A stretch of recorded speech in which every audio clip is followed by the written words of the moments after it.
Bienvenido y quiero felicitarte por apartar este espacio para profundizar en la palabra de Dios. Ahora vas a escuchar un mensaje de la Iglesia Bautista Highview en español en Louisville, Kentucky, en Estados Unidos. Nosotros existimos para llevar a todas las personas a conocer y seguir a Jesús. Deseamos ser una iglesia bíblica, una iglesia cristocéntrica, centrada en el Evangelio, que tiene una predicación expositiva. ¿Qué es una predicación expositiva?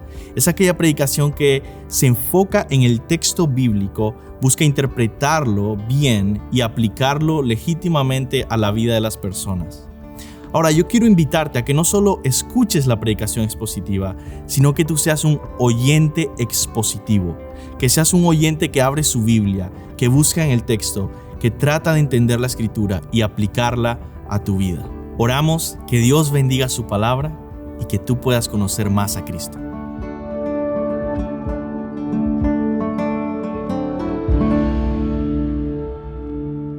Y pueden abrir sus Biblias en el Salmo 139. Estamos en esta serie de sermones a través de algunos salmos seleccionados por el que vamos a ir yendo. Y por ahora estamos yendo en salmos de adoración por estas semanas. Vamos a orar y pedir que el Señor bendiga este tiempo. Señor, te necesitamos, te necesito, Señor. Sin ti no puedo hacer nada. Sin ti no soy nada y no tengo nada para decir. Pero, oh Señor, tú eres nuestro pastor, tú eres nuestra fortaleza, tú eres nuestra sabiduría. Te pido, Dios, que tu Espíritu Santo esté despertando nuestros corazones y preparándonos para alimentarnos espiritualmente de tu palabra, en el nombre de Jesús. Amén. El mensaje de hoy se titula Mi maravilloso Dios, y vamos a estar yendo a través de todo este Salmo 139, que es un salmo precioso, es una poesía maravillosa. Cuando tú lees este salmo te das cuenta de que de verdad la Biblia es inspirada por Dios, de verdad hay tanta gloria aquí expresada en pocas palabras. Este salmo específicamente nos lleva a través de quién es Dios. El rey David escribió el Salmo 139 y el rey David estaba escribiendo acerca de que Dios todo lo sabe, de que Dios está en todo lugar, de que Dios es el creador, de que Dios es justo y santo, de que en fin, en los atributos de Dios. Sin embargo, el Salmo no es un ensayo teológico de la doctrina de los atributos de Dios. No. Es una poesía personal de cómo estas maravillas, estas perfecciones de Dios se relacionan con David, conmigo como persona. Y por eso el mensaje no es el maravilloso Dios, sino mi maravilloso Dios, porque vemos en ese salmo este énfasis personal de los atributos de Dios. Vamos a leerlo. Para el director del coro, Salmo de David, y dice: Oh Señor, tú me has escudriñado y conocido. Estoy leyendo de la Nueva Biblia de las Américas. Tú conoces mi sentarme y mi levantarme. Desde lejos comprendes mis pensamientos. Tú escudriñas mi senda y mi descanso, y conoces bien todos mis caminos. Aún antes de que haya palabra en mi boca, oh Señor, tú ya la sabes toda. Por detrás y por delante me has cercado, o sea, me has rodeado, y tu mano pusiste sobre mí. Tal conocimiento es demasiado maravilloso para mí, es muy elevado, no lo puedo alcanzar. Si subo a los cielos, allí estás tú. Si en el Seol preparo mi lecho, ahí tú estás. Si tomo las alas del alba y si habito en lo más remoto del mar, aún allí me guiará tu mano y me tomará tu diestra. Y si digo, ciertamente las tinieblas me envolverán y la luz a mi alrededor será noche, ni aún las tinieblas son oscuras para ti. Y la noche brilla como el día. Las tinieblas y la luz son iguales para ti, porque tú formaste mis entrañas. Me hiciste en el seno de mi madre. Te daré gracias, porque asombrosa y maravillosamente he sido hecho. Maravillosas son tus obras, y mi alma lo sabe muy bien. No estaba oculto de ti mi cuerpo, cuando en secreto fui formado y entretejido en las profundidades de la tierra. Tus ojos vieron mi embrión, y en tu libro se escribieron todos los días que me fueron dados, cuando no existía ni uno solo de ellos. Cuán preciosos también son para mí, oh Dios, tus pensamientos. Cuán inmensa es la suma de ellos. Si los contara, serían más que la arena. Al despertar aún estoy contigo. Oh Dios, si tú hicieras morir al impío. Por tanto, apártese de mí, hombres sanguinarios, porque hablan contra ti perversamente, y tus enemigos toman tu nombre en vano. No odio a los que te aborrecen, Señor. No me repugnan los que se levantan contra ti. Los aborrezco con el más profundo odio. Se han convertido en mis enemigos. Escudriñame, oh Dios, y conoce mi corazón. Pruébame y conoce mis inquietudes, y ve si en mi camino malo, y guíame en el camino eterno.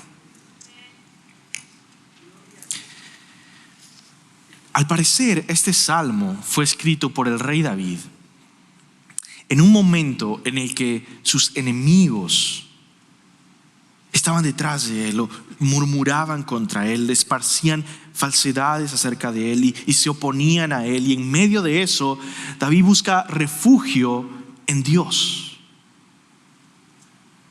Por cierto, en tus problemas, busca refugio en Dios. En medio de estas murmuraciones y cosas que los enemigos están tramando contra el rey David y su reino, David dice, ¿sabes qué? Dios me conoce. Ellos mienten. Dios ha estado conmigo en cada momento. Él sabe quién soy de verdad. Y todo ese pensamiento lo lleva a profundizar al final en ¿quién es este Dios que me conoce tan bien? Es aquel que conoce todo. ¿Quién es este Dios que ha estado conmigo? Es aquel que está en todo lugar con todo su ser. ¿Quién es este Dios que sabe de verdad quién soy y qué estoy pasando? Es el que me creó. Y empieza a profundizar teológicamente, profundamente en mi maravilloso Dios. Y si la palabra de Dios hace efecto en nosotros el día de hoy, vamos a salir adorando a nuestro maravilloso Dios. Y finalmente, adorando a Jesucristo, que es el que nos revela y nos lleva a este maravilloso Dios. Hoy vamos a reflexionar en este salmo con 3 puntos. Primero, vamos a meditar en el salmo completo, mi maravilloso Dios. Y después voy a terminar con 2 aplicaciones grandes finales. Primero, mi maravilloso Dios. El salmo completo se divide en 4 partes. Ese salmo tiene 4 secciones.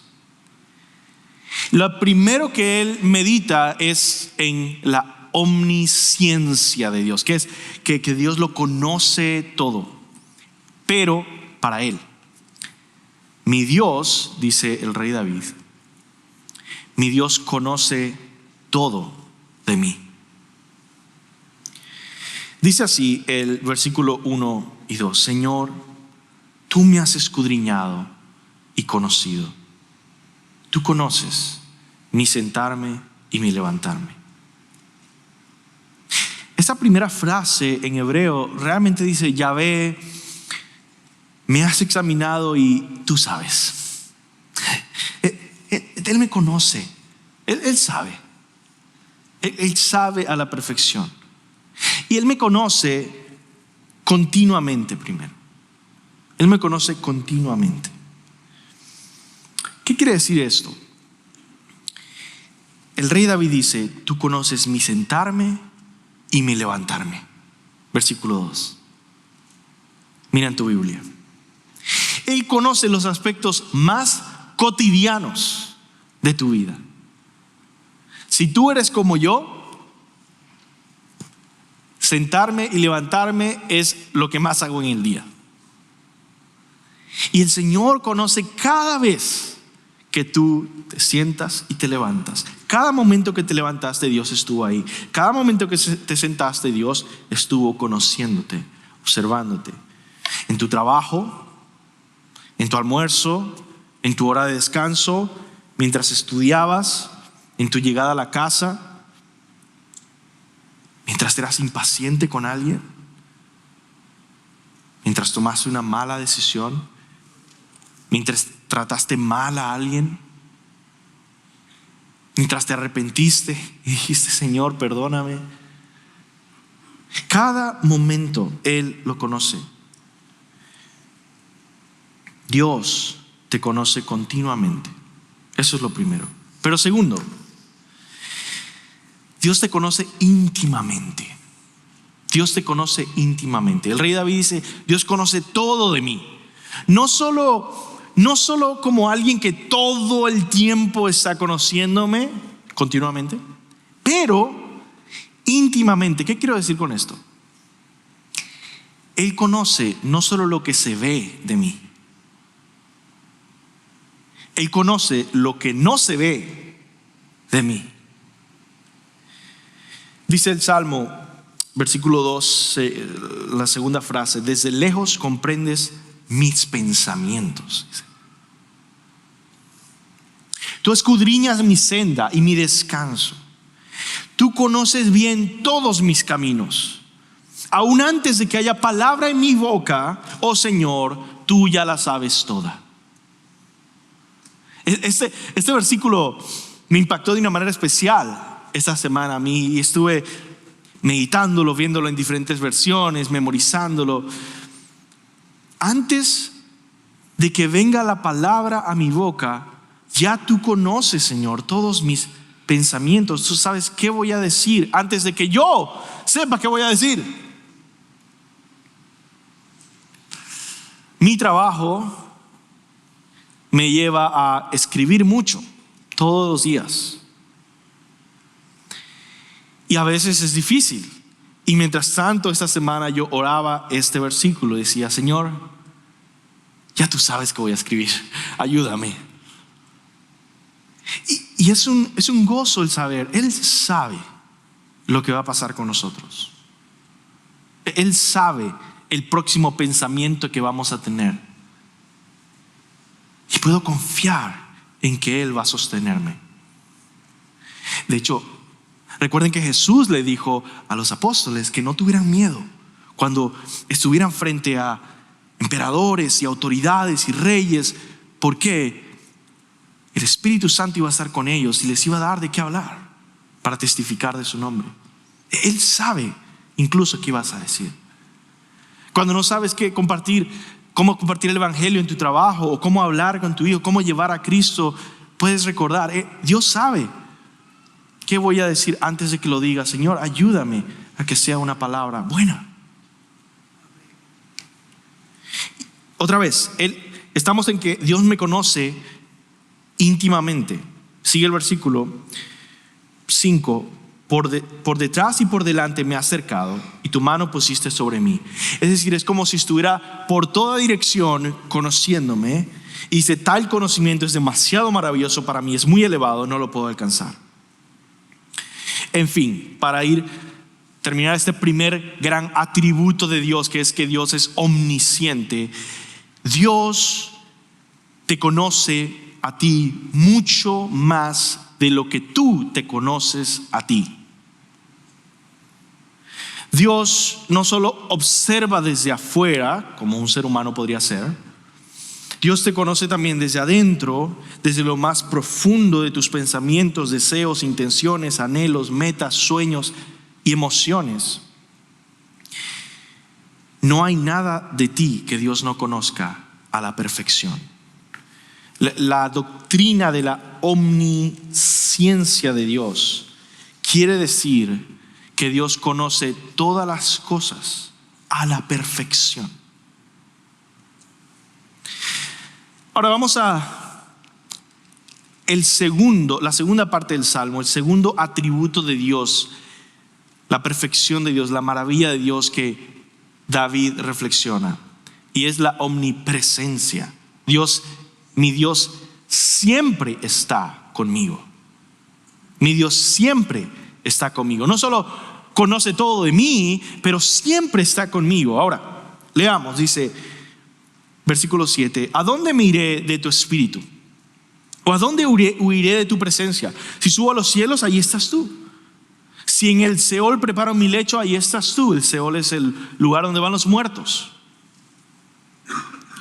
Si tomo las alas del alba, si habito en lo más remoto del mar, aún ahí me guiará tu mano y me tomará tu diestra. ¿Recuerdan?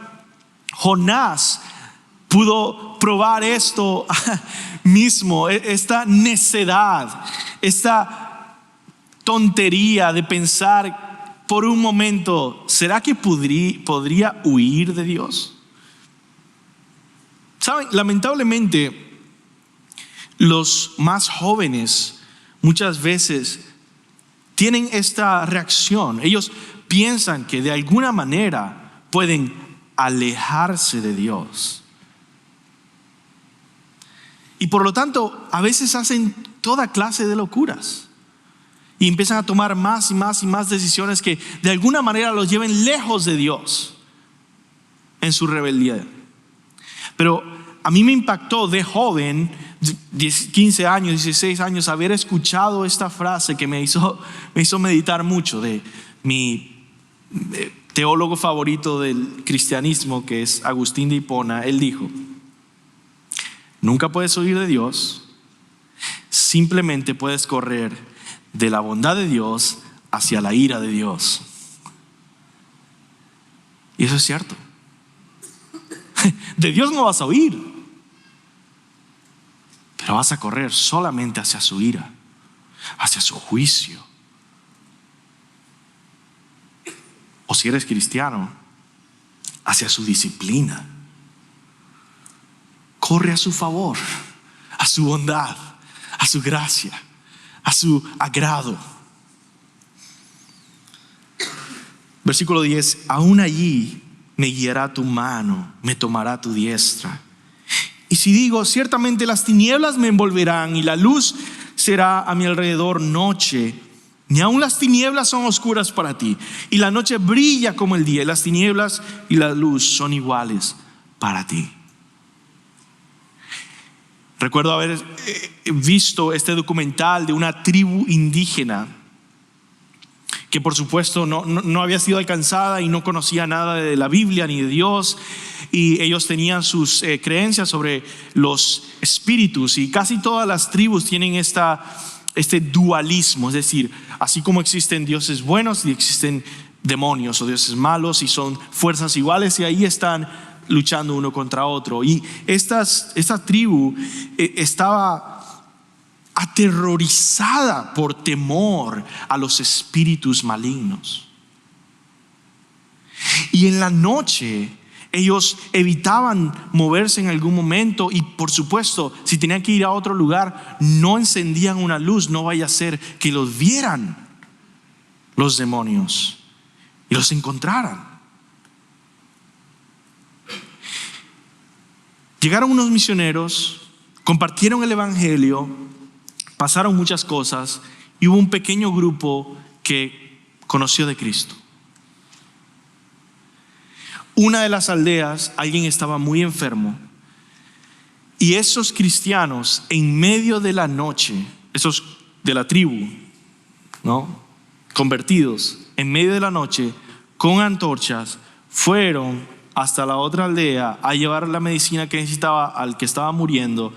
Y toda esa aldea se quedó sorprendida de que se habían atrevido, por amor a alguien simplemente desconocido X que se iba a morir, pasar toda la selva en la noche con antorchas para salvarlo. Y dijeron, ¿cómo pudieron hacerlo? ¿Cómo puede ser que se atrevieron? ¿No le tienen temor a los demonios?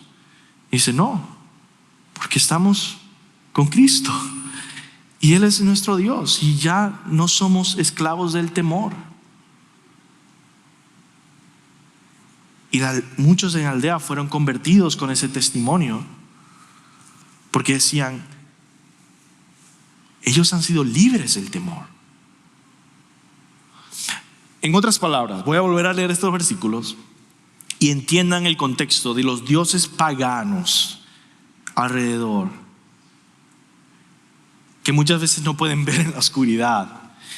Y dice, versículo 11, si digo, ciertamente las tinieblas me envolverán y la luz a mi alrededor será noche, ni aun las tinieblas son oscuras para ti, la noche brilla como el día, las tinieblas y la luz son iguales para ti. Dios, tú eres omnisciente y omnipresente, tú conoces todas las cosas, no hay nada, no hay forma de ocultarnos de ti, no hay forma de escaparnos de tu vista. Dios está siempre con nosotros. Bromeando, a mí me gusta decir que Dios está incómodamente cerca. Es decir, sabes que algunas personas tienen la mala costumbre de cuando están hablando se acercan demasiado, ¿no? Es como que aquí estás y es como, hola, ¿cómo estás? Y no, como que incómodo. Dios no puede estar más cerca de ti, no puede, porque Dios está en todo lugar, con todo su ser. Esa es la doctrina de la omnipresencia. David medita en esa presencia constante de Dios que es inevitable, que nadie puede evitar, nadie puede huir de Él. Dios está siempre en todo lugar. Dios es uno que siempre sabe. Él no tiene que ponerse a buscar a ver si encuentra personas. Sabes que en la Biblia varias veces Dios le pregunta a alguien, oye, ¿dónde está tal? Adán, ¿dónde estás? No es porque Dios no sepa dónde está. Dios está buscando tener un diálogo con Adán, confrontarle su pecado con una pregunta. Pero Dios siempre está ahí. Él ya sabe, Él ya ha estado ahí. Vamos a ir al tercero. Mi Dios es mi creador. Mi creador. Dice así el versículo 13 al 15. Porque tú formaste mis entrañas, me hiciste en el seno de mi madre. Te daré gracias porque asombrosa y maravillosamente he sido hecho. Maravillosas son tus obras, mi alma lo sabe muy bien. No está oculto de ti mi cuerpo, cuando en secreto fui formado y entretejido en las profundidades de la tierra. Como creador y sostenedor y gobernador de todo lo que existe, Dios demuestra en toda su creación su perfecto conocimiento y presencia en todo. ¿Por qué? Porque Él mismo sostiene la creación. Es decir, ¿cómo Dios no va a conocer que existe un pequeño insecto en la copa de un árbol en el Amazonas? ¿Cómo Él no va a conocer a ese insecto? No va a estar con ese insecto. Si Dios es no solo el creador, pero el sostenedor de la existencia de cada segundo de ese insecto. Si Dios dejara de sostener su existencia, desaparecería. Por lo tanto, este tercer atributo, que Dios es mi creador y es el creador de todo y el sostenedor de todo, está conectado con todos los demás atributos. Él no solo sostiene lo físico, No es que Él sostiene solo mi cuerpo mientras mi sangre fluye por el cuerpo. No. Es que incluso la capacidad que tengo para hablar, los pensamientos, mis emociones, mi voluntad, todo lo que existe, todo lo que es sostenido por el Creador. Visible o invisible, material o inmaterial. Lo que es real existe porque Dios lo sostiene siendo real. Ahora yo quiero, por supuesto, que en este momento, meditando en Dios como nuestro Creador, veamos cuán maravillosamente nos ha formado. Eso es lo que empieza David a enfocarse. Señor, wow, me has formado de una manera maravillosa. Y esta parte se enfoca en la creación y formación del ser humano y el cuerpo humano desde el vientre. Así que quiero compartir unos datos científicos con ustedes. Primero, con la formación en el vientre. Desde el primer día de fertilización, el embrión ya cuenta con toda su información de ADN individual que necesita para que su cuerpo vaya formándose el resto de su vida.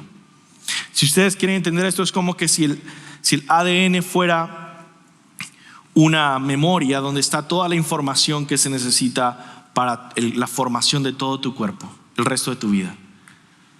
Desde el primer día de la concepción ya está un chip individual del Señor en cada uno de los que se concibe, que es el ADN, ¿no? Y por así decirlo, eso va dándole información, guiando la formación de todo tu cuerpo hasta el fin de tus días. Desde ese momento ya está establecido en su ADN su color de piel, color de pelo, la forma de su nariz, el color de sus ojos, como si Dios ya hubiera determinado cada rasgo físico de nosotros desde antes de haber nacido completamente o sido formados o haber nacido.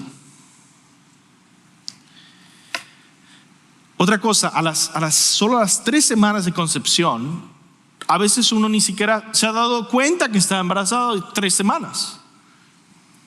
Solo a las 3 semanas ya el bebé tiene un corazón palpitando. Así de rápido se va formando el ser humano. Ahora considera nuestro cuerpo. Cada segundo que pasa, nuestro cuerpo produce 25 millones de nuevas células. Es increíble, ¿no? Otro dato, el cuerpo humano cuenta con 100,000 millas de vasos sanguíneos. O sea, si tú colocas todos los vasos sanguíneos en línea recta, son 100,000 millas. Eso incluye venas, arterias, pequeños capilares, comunicantes que se mueven entre ambos. Esto es lo que escribió un doctor. Dice, parece una cifra poco realista, pero si imaginamos que cada músculo, órgano, trozo de piel o nervio necesita su propia manera de obtener sangre y extraerla, nos sorprende que tenga tantas tuberías necesarias.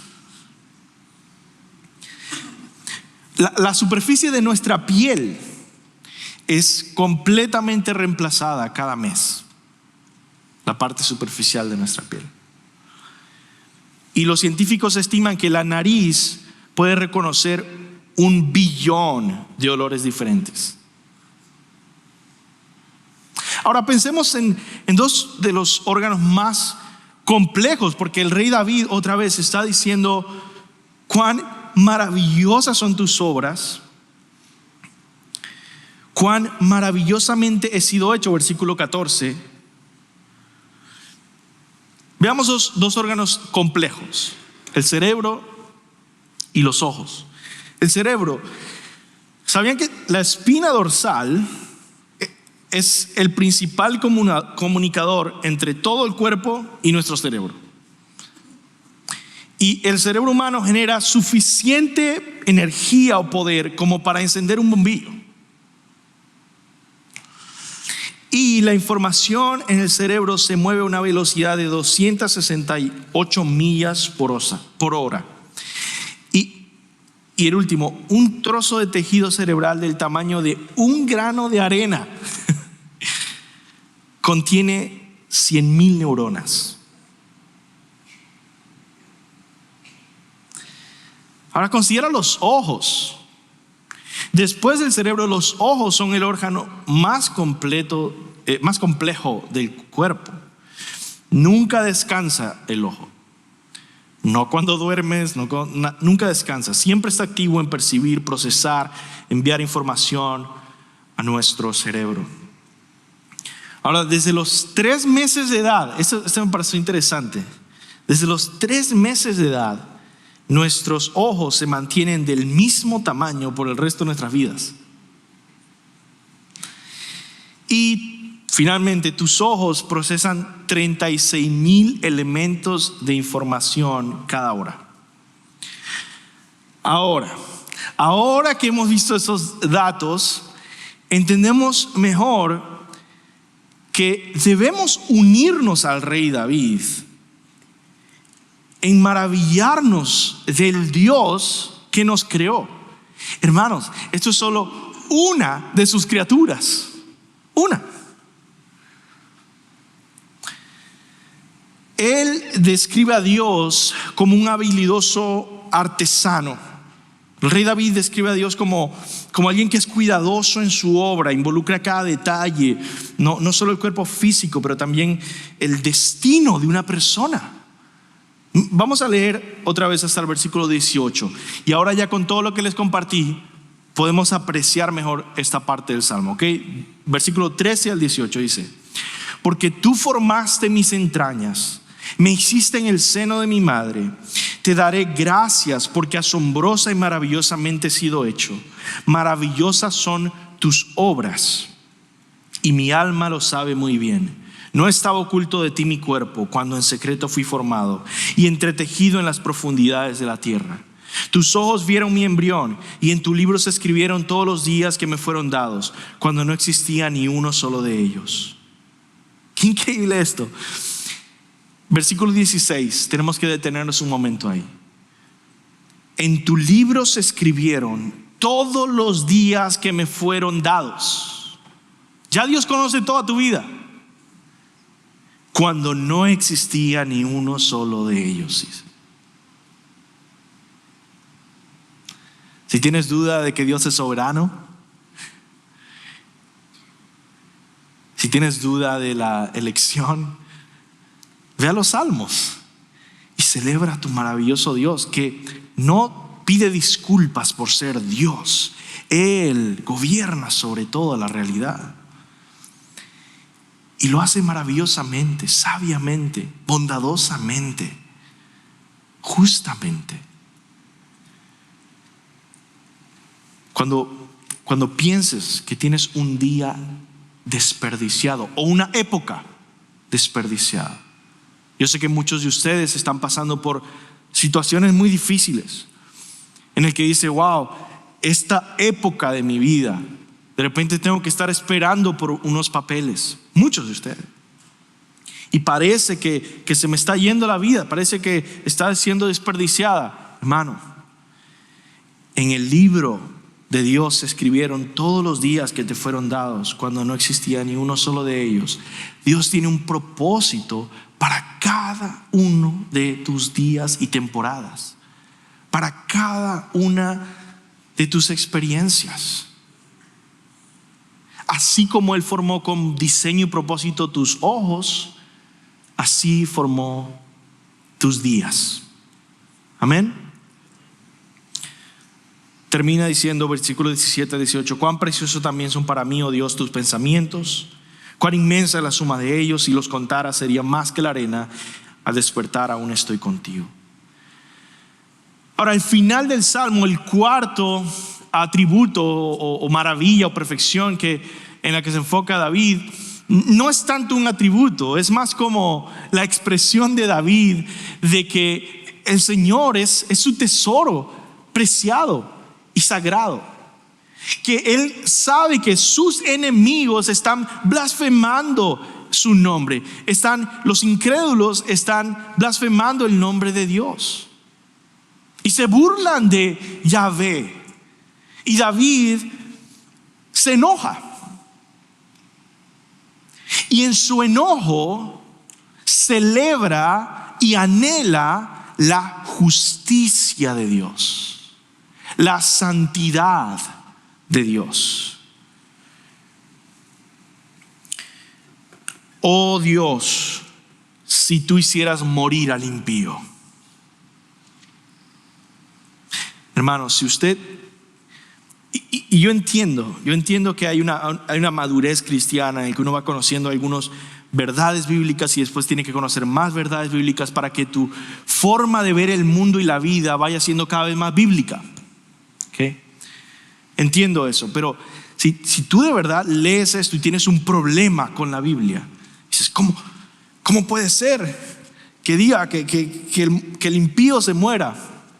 Mira, una de las cosas que tienes que entender es que si tu primera reacción es eso, ¿cómo puedes decir que quiere que el impío se muera? Es que probablemente tuviste una vida muy fácil.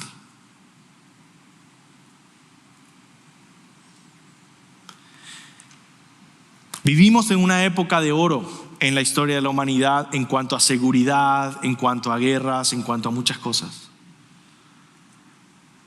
Pero he conocido suficientes personas que han atravesado suficientes terrores de hombres malévolos, realmente malvados, que han visto la maldad, que han visto la violencia, que han visto lo peor que puede ofrecer la humanidad pecaminosa, que han observado la oscuridad y la maldad de cerca y dicen, Señor, puedes librar a este pueblo de este diablo sanguinario. Así que para alguien en ese contexto, para alguien en los grupos terroristas en África, por ejemplo, lee este versículo y no tiene ningún problema con decir, oh Dios, si tú hicieras morir al impío y darle descanso a los inocentes. Inocentes en el sentido social, vamos a decir. Por tanto, apártense de mí, hombres sanguinarios, porque hablan contra mí perversamente y tus enemigos toman tu nombre en vano. No odio a los que te aborrecen, Señor, y no me repugnan los que se levantan contra ti. Es decir, hay un sentido en el que el cristiano saludable, en el momento en que crece en amor por Dios, crece en odio por lo que Dios odia. Odio por el pecado, odio por la maldad. Paul Washer solía decir esta ilustración: si tú amas a los bebés, dice, vas a odiar que maten a los bebés. Si tú amas a los perritos, vas a odiar que destruyan y torturen a los perritos. No puede existir el odio y el amor sin una especie de odio creciendo hacia lo malo. Dice versículo 22, los aborrezco con el más profundo odio, se han convertido en mis enemigos. Ahora bien, hermanos, ¿hay una ira justa? Sí. Airaos, pero no pequéis, dice el apóstol Pablo. Sin embargo, nuestro corazón es pecaminoso. ¿Y qué quiere decir eso? Que debemos terminar, cuando sea que vemos la injusticia y decimos, Señor, detén esto, debemos terminar como David termina. ¿Cómo termina? Versículo 23. Escudriñame, oh Dios, y conoce mi corazón. Pruébame y conoce mis inquietudes, y ve si hay en mí camino malo, y guíame en el camino eterno. Hermanos, nosotros no podemos confiar mucho en nuestro enojo santo, ya que nosotros también somos pecadores. Y David termina diciendo: Señor, tú me conoces mejor de lo que yo me conozco. Tú examina mi corazón. Tú ayúdame a discernir si estoy yendo por un camino malo. No vaya a ser que yo me vuelva como uno de esos violentos y sanguinarios malvados. En humildad terminamos. Entonces, este maravilloso Dios con sus perfectos atributos, atesorado por el rey David, debe cambiar nuestras vidas. Debe llevarnos a madurez espiritual. ¿En qué sentido? Bueno, por lo menos en esto. Primero, nos va a ayudar a alejarnos del pecado. Porque recordamos, Dios nos conoce. Dios está con nosotros. Dios es el que me sostiene y siempre está aquí. Dios es santo y puro. En segundo lugar, debe llevarnos a tener fortaleza para hacer la voluntad, a tener poder de Dios para hacer la voluntad. ¿Por qué? Porque Él está con nosotros. Si Dios está por nosotros, ¿quién contra nosotros? Porque Él nos conoce, porque Él es el creador, porque Él sabe todas las cosas. Y en tercer lugar, debe llevarnos a tener consuelo, porque Dios nos cuida. Mi Dios me conoce, mi Dios me acompaña. Mi Dios me ha creado, me ha formado, me sostiene. Pero además de estas aplicaciones, yo quiero terminar con dos grandes pensamientos, porque quiero aplicar esto que hemos aprendido, el maravilloso Dios, a dos tipos de personas que puede ser que estén aquí: a los incrédulos y a la iglesia que está en Jesucristo. Primero, vamos a ver este punto 2, mi maravilloso Dios ante los incrédulos. Y simplemente quiero decir esto: este maravilloso Dios, dice la Biblia en Hebreos 12:29, que es fuego consumidor. Un fuego que consume todo lo impuro. Todos hemos pecado. Todos nos hemos desviado. Todos nos hemos rebelado contra Dios. Y tú tienes tanta esperanza de ir a Dios, a la bondad de Dios, cuando mueras, si eres un pecador perdido, como la esperanza que tiene, no sé, las tinieblas de acercarse a la luz sin ser desintegradas. Es imposible. Dios es un fuego consumidor. Salmo 5 del 4 al 5 dice: porque tú no eres un Dios que se complace en la maldad, el malo no habitará junto a ti. Dice: pero yo no soy malo. Si no eres, todos somos malos, hermano. Si no eres un malo perdonado en Cristo, vas a ser condenado al infierno. Él dice: el malo no habitará junto a mí, en el sentido de junto a mi bondad y mi cuidado, mi gracia. Los insensatos no estarán delante de tus ojos. Aborreces a todos los que hacen iniquidad. Dios aborrece al impío como la luz y las tinieblas. Hebreos 10 del 30 al 31, pues conocemos a aquel que dijo: mía es la venganza, yo pagaré. Y otra vez, el Señor juzgará a su pueblo. Horrenda cosa es caer en las manos del Dios vivo. Al meditar en este salmo, yo quiero que tú, que no quieres rendir tu vida a Cristo aún, puedas arrepentirte y conocer: no hay otra salida, no hay otro Salvador, no hay escapatoria. Cada uno de estos atributos de Dios, los 4 que mencioné, son una condenación para el impío. Él conoce cada uno de tus pensamientos, Él conoce todo de ti, Él sabe que eres culpable. No puedes engañar a Dios. Segundo, Él ha estado contigo en cada instante de tu vida. Desde que eras formado, Él nunca se ha apartado. Él ha visto y Él ha estado en tu rebelión. No puedes escaparte de su juicio aunque vayas arriba o abajo o a donde quieras esconderte.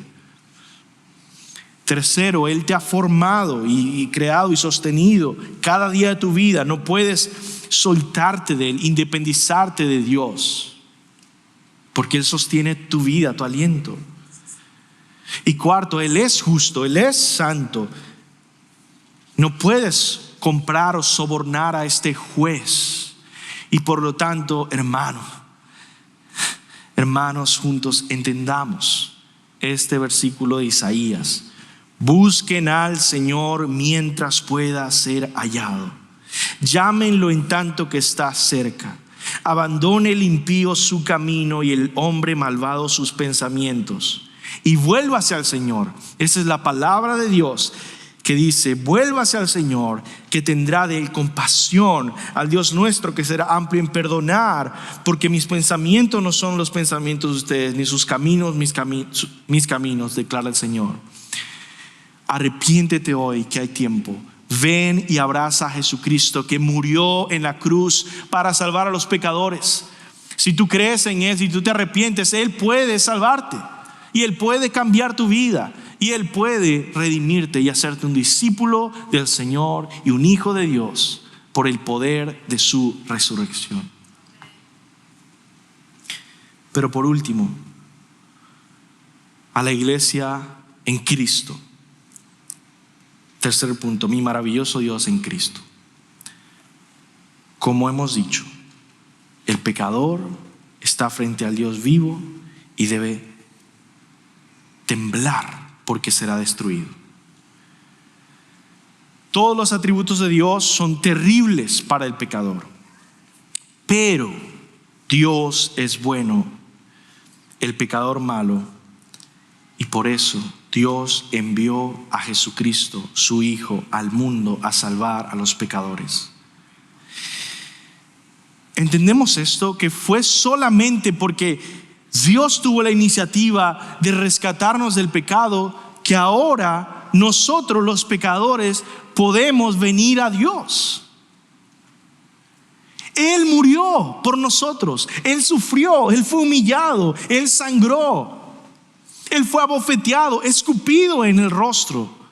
Ese Dios majestuoso, santo, sublime, en el que ninguna impureza entra, ese Dios elevado fue el que vino a humillarse en la cruz y ser desnudado, torturado en público, sacrificado como un cordero, para que alguien tan indigno como tú y yo pudiéramos ser rescatados, purificados de nuestros pecados, unidos al Dios santo mediante Cristo, y ahora por fin accesar a este Dios maravilloso y decir ante nuestro juez: este es mi maravilloso Dios. ¿Entendemos esto? Jesucristo nos prepara para disfrutar todos los atributos del maravilloso Dios sin temor. Jesús nos lleva a disfrutar de los atributos de Dios sin temor. Primera de Pedro 3:18 dice: porque también Cristo murió por los pecados una sola vez, el justo por los injustos, para llevarnos a Dios. En el Antiguo Testamento había este lugar especial donde la presencia de este maravilloso Dios, la presencia santa de Dios, venía a posar de manera especial. Era llamado el tabernáculo y después el templo. Tenía varios cuartos, cada uno más exclusivo, inaccesible, santo, hasta que llegaba el cuarto del lugar santísimo, donde la presencia de Dios estaba y nadie tenía acceso. Nadie podía ir a donde estaba Dios.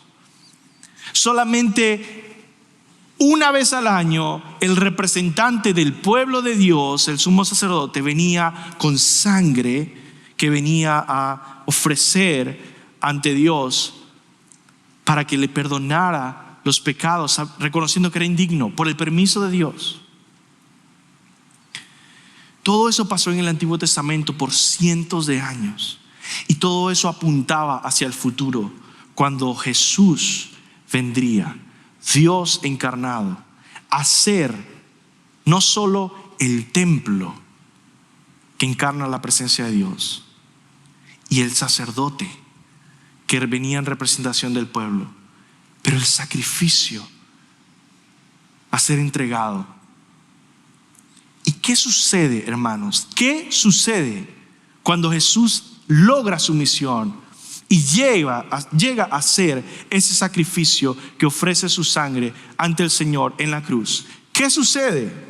Mateo 27, del 50 al 51. Entonces Jesús, clamando otra vez en gran voz, exhaló el espíritu, y en ese momento el velo del templo que hacía inaccesible a la presencia de Dios, el velo del templo se rasgó en dos de arriba abajo, y la tierra tembló y las rocas se partieron. Y quizá algunos de ustedes nunca habían escuchado que eso pasó en el momento de la crucifixión. Piensan que bueno, él solo murió. No, muchas cosas pasaron alrededor. Hubo un terremoto, el cielo estaba oscuro y el velo del templo se rasgó. Evangelio de Mateo 27, capítulo de la crucifixión. ¿Y por qué se rasgó?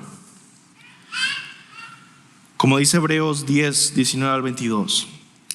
Hermanos, puesto que tenemos confianza para entrar al lugar santísimo por la sangre de Jesús, por un camino nuevo y vivo que Él inauguró por nosotros por medio del velo, es decir, su carne, y puesto que tenemos un gran sacerdote sobre la casa de Dios, acerquémonos con corazón sincero, en plena certidumbre de fe, ya no en temor y terror ante ese maravilloso Dios, teniendo nuestro corazón purificado de mala conciencia y nuestro cuerpo lavado con agua pura. Ahora que estamos en Cristo, podemos disfrutar de la omnisciencia de Dios sin temor y decir: Él me conoce y me ama. Él conoce todo de mí y me ama. Ahora que estamos en Cristo, podemos acercarnos a la omnipresencia de Dios y decir: Él me acompaña. Jesús mismo dijo: yo estaré con ustedes todos los días hasta el fin del mundo. Ahora que estamos en Cristo, podemos disfrutar a Dios como nuestro creador sin temor, el que nos ha formado, y decir: le pertenecemos a Él. Él nos ama en cada etapa de nuestra vida. Y ahora podemos disfrutar de su santidad, su justicia, porque Él ha pagado por nuestros pecados y borrado nuestras culpas. Así que acércate a ese maravilloso Dios, que es tu Dios, que te ha reclamado como suyo, que te conoce profundamente, que te acompaña íntimamente y que te llena de asombro cuando meditas en Él, así como el rey David meditaba en Él. Ese es nuestro maravilloso Dios. Vivamos conociéndole, vivamos amándole, vivamos adorándole esta semana y proclamemos su hermosura a todo el que nos encontremos, y a Jesucristo, que es el único que nos lleva a nuestro maravilloso Dios. Vamos a orar. Señor, ayúdanos, Dios, a adorarte en espíritu y en verdad, mientras proclamamos en un cántico de adoración tus atributos, que tú gobiernas la creación, tú formaste las cosas, tú eres soberano y reinas sobre todo, que tú conoces cada animal, cada planta, cada persona, que tú estás presente en cada lugar. Señor, que tú eres el creador, el santo, el justo, el bueno. Que te cantemos, Señor, y te alabemos en el nombre de Jesús. Amén.